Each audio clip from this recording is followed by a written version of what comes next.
La 38e rencontre internationale pour la paix aura lieu à Paris les 22, 23, 24 septembre. Nous sommes très heureux d'accueillir cette édition-là. C'est la 38e édition, donc c'est né en 86.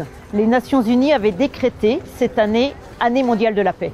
Jean-Paul II, le 27 octobre, propose à tous ceux qui croient, à tout croyant, de venir à Assise et de dire s'il y a un Dieu, c'est le Dieu de la paix. Et surtout dans son discours final, Jean-Paul II dit « La paix est un chantier ouvert à tous ». Nous, Sant'Egidio, avec son fondateur Andrea Riccardi, en 86, nous étions là, assises. Nous avons entendu cette parole et nous nous sommes sentis un peu responsables. Dans ce sens-là, nous avons proposé à Jean-Paul II de continuer cette rencontre chaque année comme un pèlerinage, d'aller de ville en ville pour parler de la paix. Et cette année, grâce à Monseigneur Ulrich qui nous a invités, nous sommes à Paris. Le titre est déjà une particularité en lui-même puisque c'est « Imaginer la paix ». Depuis 1986, 38 années sont passées, nous sommes en 2024. Le constat malheureusement est triste. Nous sommes dans un monde en guerre. En fait, le mot guerre malheureusement est sur nos lèvres tous les jours. Et le mot paix, on l'a oublié. Alors comment ne pas se résigner à la guerre et imaginer ensemble la paix? Je crois que c'est le point d'orgue de cette rencontre parisienne, de pouvoir imaginer ensemble la paix.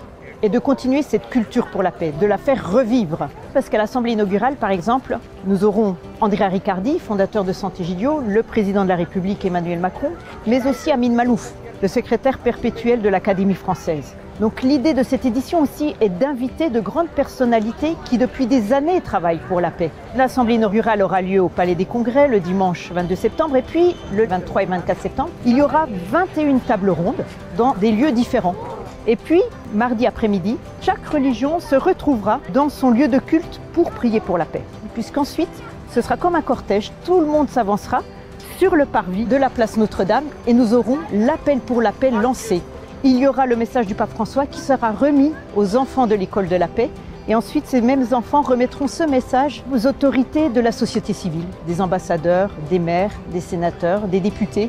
Comment transmettre la paix. Et en espérant bien sûr que ce n'est pas un vœu pieux, loin de là, mais que tout le monde pourra exercer ce message de paix. Un grand merci à tous les donateurs de la Fondation Notre-Dame, parce que grâce à eux, nous avons pu organiser cette rencontre et surtout permettre à tout un chacun de s'inscrire gratuitement sur inscription obligatoire. Je reprendrai le mot de Monseigneur Ulrich en disant simplement « Venez ». Je vous invite tous à vous inscrire à cette très belle rencontre et à venir dès dimanche au Palais des Congrès à 16 h pour participer à cette très grande rencontre pour la paix et remercier vraiment du fond du cœur chacun d'entre vous qui y avez contribué à votre manière.